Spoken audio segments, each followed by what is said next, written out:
और मुझ में विलीन होता है। अरे मुझसे अमृत फूलता है, ये प्रकृति मुझसे खिलती है कि अमृत फूलता है मुझ में और संहार झूलता है मुझ में। मैं अमृत भी प्रदान करता हूँ और संहार भी मैं ही करता हूँ। एकदम विराट रूप देख करके दुर्योधन भयभीत हो गया। भगवान का विराट रूप देखकर क्षमा याचना करने लगा और भगवान ने आज विराट रूप देख करके कहा, दुर्योधन अब तुम कितनी भी ताकत लगा लेना, अब तुम्हें विजय श्री कोई नहीं दिला। इस प्रकार से 6 बार महाभारत में हार होती और आज दुर्योधन भूमि पर पड़ा करा रहा है। उसकी जंगा को भीम ने अपनी गदा से तोड़ दिया और तभी वहां पर अश्वत्थामा आता है जो गुरु द्रोणाचार्य का पुत्र है। अश्वत्थामा और दुर्योधन की बड़ी सच्ची मित्रता थी। अश्वत्थामा ने दुर्योधन से कहा, मित्र अगर तुम मुझे सेनापति बना देते तो मैं संकल्प देता हूं कि कम से कम एक पांडव की बात करते हो, 2-3 पांडव तो हम मार ही लेते। दुर्योधन को यह वरदान प्राप्त था कि उसका सुख और दुख जब तक बराबर नहीं होगा तब तक उसकी मृत्यु नहीं आएगी। दुर्योधन को दुख इस बात का था कि हम 100 भाई मारे गए, इतनी विशाल सेना मारी गई, परंतु पांडवों का एक भी पांडव नहीं मारा। अगर एक भी पांडव मर जाता तो मुझे खुशी होती, प्रसन्नता होती कि कम से कम हमने एक का वध तो कर दिया। अश्वत्थामा ने कहा कि तुम मुझे एक दिन का अगर सेनापति बना देते तो मैं पांडव कम से कम 2-4 का वध तो कर देता। दुर्योधन ने कहा कि मैं तुम्हें अभी सेनापति बनाता हूं, अभी मेरा प्राणांत नहीं हुआ, तुम एक पांडव का सर ले आओ जिससे मैं सुकून से मर सकूं। आज जैसे ही उसे सेनापति बनाया, अश्वत्थामा चुपके से गया और जाकर के द्रौपदी के शिविर में प्रवेश कर गया। आज भगवान की माया से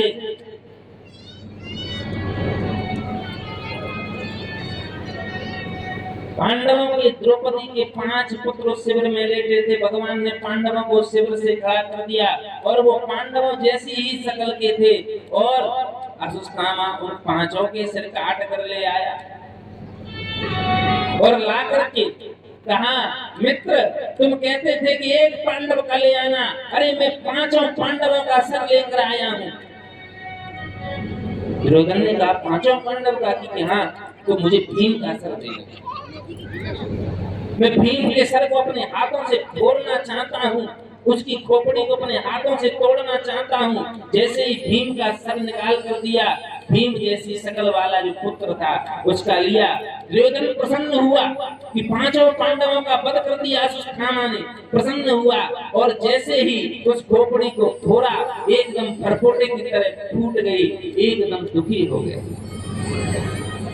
अरे अश्वत्थामा तूने ये क्या किया? अरे तूने हमारे कुल में जल देने वाला भी नहीं छोड़ा। अरे भीम को मैं जानता हूँ, भीम की खोपड़ी इतनी नरम नहीं कि फरफोटे की तरह फूट जाए। अरे तू ये भीम के पुत्र, भीम जैसी शकल वाले पुत्र को ले आया। अरे पांडव के तूने 5 पुत्र का वध कर दिया।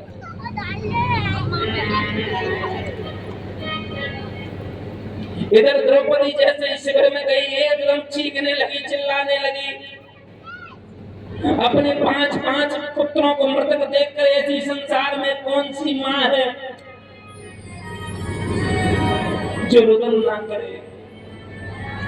अरे एक पुत्र पर आज हमारे कश्मीर में एक छोटा सा हमला या बड़ा हमला जो मुस्लिमों ने किया,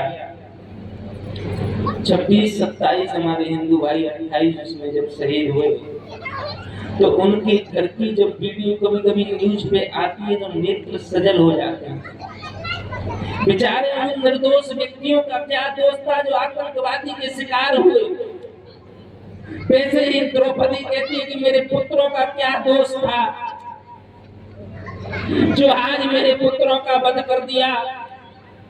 और रुदन करती है जब पांचों पांडव देखते हैं कि पांचों पुत्रों का वध हो गया तो रुदन करते करते पांचों पांडव द्रौपदी से कहते हैं अर्जुन अपने गांडीव को हाथ में लेकर प्रतिज्ञा करते हैं जिस किसी ने भी ऐसा कृत्य किया है मैं संकल्प लेता हूँ सूर्य अस्त होने से पहले उसको द्रौपदी तुम्हारे चरणों में लाऊंगा उसका वध कर दूंगा। भीम ने अपने गदा उठाकर संकल्प लिया। जैसे ही पता चला कि मुच्यताम ऐसे ब्रह्मांडो नितराम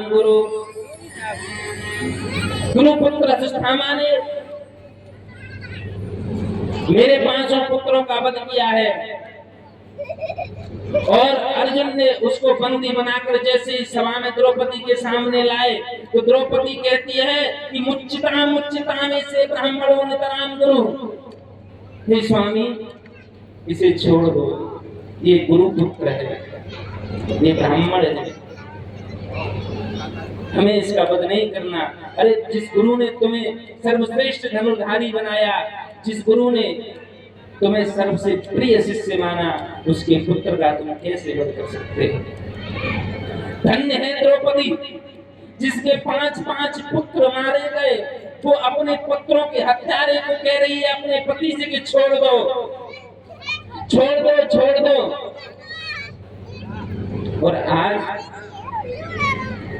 अगर कोई किसी मैया के पुत्र को वो गलत अगर कहीं सिगरेट पी रहा हो, तम्बाकू खा रहा हो तो कोई थप्पड़ लगा दे छोटे बच्चे को या वो कोई गलत काम कर रहा हो तो मैया तुरंत कह देती है, चाहे वो गुरु हो, चाहे वो ससुर हो, चाहे पिता तुल्य हो, सुनो हमारा छोरा है, हमारी कमाई खा रहा है और हम उसको खिला रहे हैं, चाहे वो जुआ खेले, चाहे वो शराब पिए, चाहे वो मांस भक्षण करे, तुम्हें बातों का चुना करने, तुम अपने ने समारो तुमने सिर जग को ठेका न मिलेगा।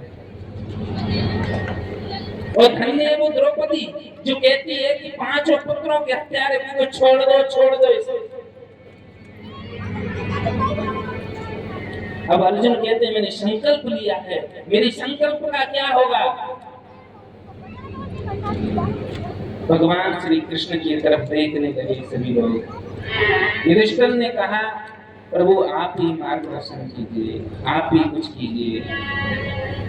तो वो कहते हैं कि ब्रह्म बंधुन हंतव्य आतताई वदाहरण मयो भोवयमानातं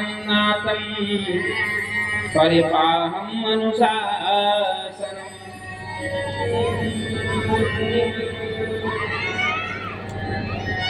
ब्रह्म बंधुन हंतव्य। भगवान कृष्ण कहते हैं अर्जुन ब्राह्मण कैसा भी क्यों ना हो, कितना भी उद्दंड क्यों ना हो, फिर भी उसका वध नहीं करना चाहिए, तो छोड़ दे। तो भगवान कहते हैं कि शास्त्र ये भी कहता है कि आताताई की कोई जाति नहीं होती, आतंकवादी की कोई जाति नहीं होती, कोई मजहब नहीं होता। अब तो भगवान से युधिष्ठिर कह रहे हैं प्रभु आपने बड़े हमें चक्कर में फंसा दिया, आप कह रहे हो कि ब्राह्मण का वध नहीं करना चाहिए और आताताई को छोड़ना नहीं चाहिए, तो क्या मारे क्या छोड़े क्या करें। रामचरितमानस भी कहता है, बाबा ने एक ही बात चुन के लिखी कि पूजिए विप्र सकल गुणहीना, सकल गुणहीना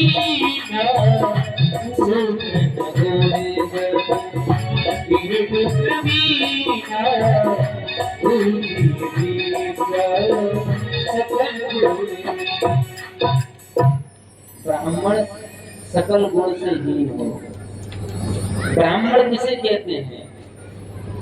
ब्राह्मण उसे कहते हैं ब्रह्म जानीति इति ब्राह्मणः, जो परमात्मा के बारे में चिंतन करे, परमात्मा को जो जान ले, वही ब्राह्मण है।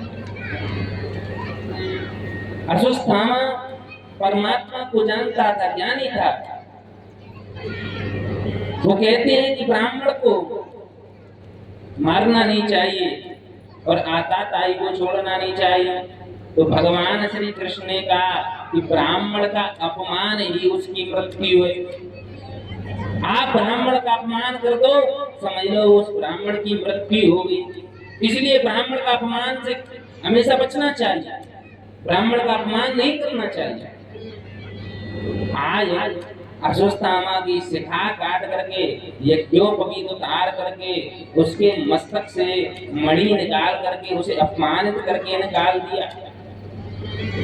अश्वत्थामा आज जैसे ही महल से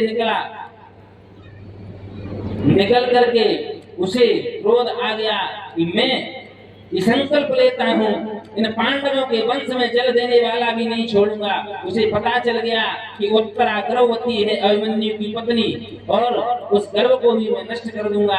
आज अश्वत्थामा ने जैसे ही बाहर निकलते ही अश्वत्थामा ने ब्रह्मास्त्र का प्रहार कर दिया, और जैसे ही ब्रह्मास्त्र का प्रहार किया और उत्तरा का गर्भ जमने लगा। उत्तरा रुदन करते हुए भगवान कृष्ण के पास आई और कहने लगी, पाये पाये महायोगिन देव देव जगत्पते, नान्यं तद्वयं पश्ये यत्र मृत्यु परस्परम्। पाए पाए महायोगिन देव देव जगतपते, मेरी रक्षा करो प्रभु, मेरी रक्षा करो। आज उत्तरा रोती हुई कहती है कि नाथ कर दो कृपा, पास आई हूँ मैं, साथ जलता हुआ गर्भ लाई हूँ मैं। प्रभु कुछ कृपा कर दो, आज मेरा गर्भ जल रहा है। कि वंश दोनों चलेंगे इसी कूख से। ये केवल पांडवों का वंश ही नहीं है, कौरव पांडव दोनों के वंश इसी कूख से चलेंगे और कोई नहीं है। कि वंश दोनों चलेंगे इसी कूख से, और शाखा भक्तों की निकले इसी कूख से। आज जैसे ही उत्तरा के शब्द सुने, भगवान श्री कृष्ण ने देखा कि अश्वत्थामा ने ब्रह्मास्त्र का प्रयोग किया है। भगवान अंकुष्ट मात्र होकर के उत्तरा के गर्भ में जाकर श्री परीक्षित जी महाराज की ब्रह्मास्त्र से सुरक्षा करते हैं। और आज धन्य हो गए परीक्षित जी महाराज, और परीक्षित जी महाराज का यहाँ से नाम पड़ गया विष्णुरात। सुखदेव जी महाराज ने गर्भ में दर्शन किया भगवान नारायण का, तो ब्रह्मरात नाम पड़ा, और भगवान नारायण का गर्भ में ही दर्शन किया परीक्षित जी महाराज, तो इनका नाम विष्णुरात पड़ा। बोलिए विष्णुरात भगवान की, कृष्ण कन्हैया लाल की जय। जय श्री राधे। आज समय के अभाव से अब यहीं पर मैं विराम देता हूँ, क्योंकि अगर प्रसंग छेड़ दूंगा तो पूरा हो नहीं पाएगा। और इसलिए कल परीक्षित जी का जन्म, परीक्षित जी को श्राप, और सृष्टि का निर्माण, और सती चरित्र और ध्रुव चरित्र तक कल हम कथा में पहुँच जाएंगे। और कल ज़्यादा से ज़्यादा संख्या में आप लोग पधारें। और आज की कथा में ठाकुर जी अनंत बलवंत हनुमंतलाल शंकर बाबा दुर्गा भगवती गुरुदेव भगवान को समर्पित करता हूँ, और अपनी वाणी को यहीं पर विराम देता हूँ। और 2 मिनट आप लोग सभी लोग भजन कीर्तन करते हुए सभी लोग अपने यथावत स्थान पर खड़े हो जाएं और भजन का आनंद लें। उसके बाद आप सभी लोग अपने यथावत स्थान